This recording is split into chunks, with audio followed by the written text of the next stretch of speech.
വർക്കല്ല, smart വർക്കാണ് ഏതൊരു ജോലിയുടെയും വിജയം. ഒരു അടുക്കളയെ സംബന്ധിച്ചിടത്തോളം അവിടെ ഏറ്റവും അടുക്കും ചിട്ടയുമായി ഏറ്റവും വേഗത്തിൽ തന്റെ ജോലികൾ തീർക്കുക എന്നുള്ളതാണ് വീട്ടമ്മയുടെ ലക്ഷ്യം.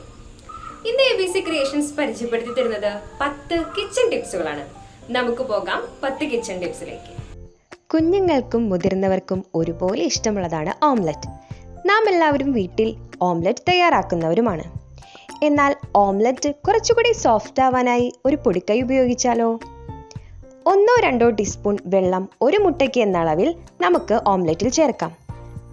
സ്വാദിഷ്ടമായ വളരെ സോഫ്റ്റ് ആയിട്ടുള്ള ഓംലെറ്റ് നമുക്ക് വീട്ടിൽ തന്നെ തയ്യാറാക്കാം. കായ അരിയുമ്പോൾ എല്ലാവരുടെയും കയ്യിൽ കറ പറ്റാറില്ലേ? ഒരു വീട്ടമ്മയെ സംബന്ധിച്ചിടത്തോളം അത് വളരെ ബുദ്ധിമുട്ടാർന്ന ഒന്നാണ്. എന്നാൽ കയ്യിൽ അല്പം ഉപ്പ് തടവി നോക്കൂ. കയ്യിൽ ഉപ്പ് തടവിയതിനു ശേഷം കായ അരിയാം. കറ ഒട്ടും തന്നെ കയ്യിൽ പിടിക്കുകയില്ല.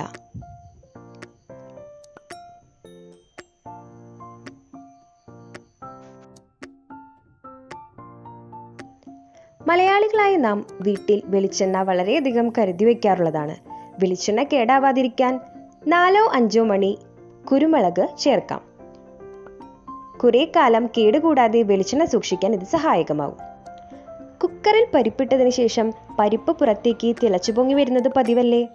1-2 ടീസ്പൂൺ വെളിച്ചെണ്ണ ചേർത്ത് കഴിഞ്ഞാൽ ഇത് നമുക്ക് തടയാം. വളരെയധികം മായം ചേർക്കുന്ന ഒന്നാണ് കോളിഫ്ലവർ. കോളിഫ്ലവറിലെ കീടങ്ങളും വിഷങ്ങളും അകറ്റി നിർത്താൻ അല്പം ഉപ്പും മഞ്ഞപ്പൊടിയും ചേർന്ന വെള്ളത്തിൽ 15 മിനിറ്റ് നേരമെങ്കിലും കുതിർത്ത് വയ്ക്കുക.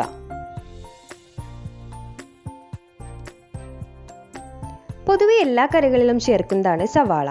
സവാള വേഗം വഴഞ്ഞു വരുന്നതിന് കുറച്ച് ഉപ്പ് ചേർക്കുക.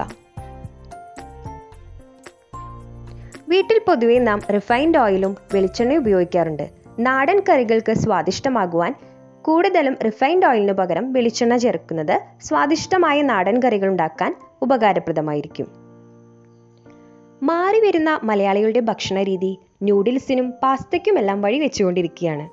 ഒരു വീട്ടമ്മയെ സംബന്ധിച്ചിടത്തോളം കൊച്ചുകുട്ടികൾ മുതൽ വലിയവർക്ക് വരെ ഇന്ന് ന്യൂഡിൽസും പാസ്തയുമെല്ലാം വളരെ ഇഷ്ടമാണ്. രുചികരമായ രീതിയിൽ ചൈനീസ് ന്യൂഡിൽസും ഇറ്റാലിയൻ പാസ്തയുമെല്ലാം തയ്യാറാക്കുന്നതിന് ഇവയുടെ വേവ് ഒരു പ്രധാനപ്പെട്ട ഘടകമാണ്. വേവിക്കുമ്പോൾ കുഴഞ്ഞു പോകാതിരിക്കാൻ നമുക്കല്പം റിഫൈൻഡ് ഓയിൽ ചേർക്കാം. മുട്ട പുഴുങ്ങുമ്പോൾ മുട്ടയുടെ തോല് പൊളിച്ചെടുക്കാൻ അല്പം പ്രയാസപ്പെടാറില്ലേ?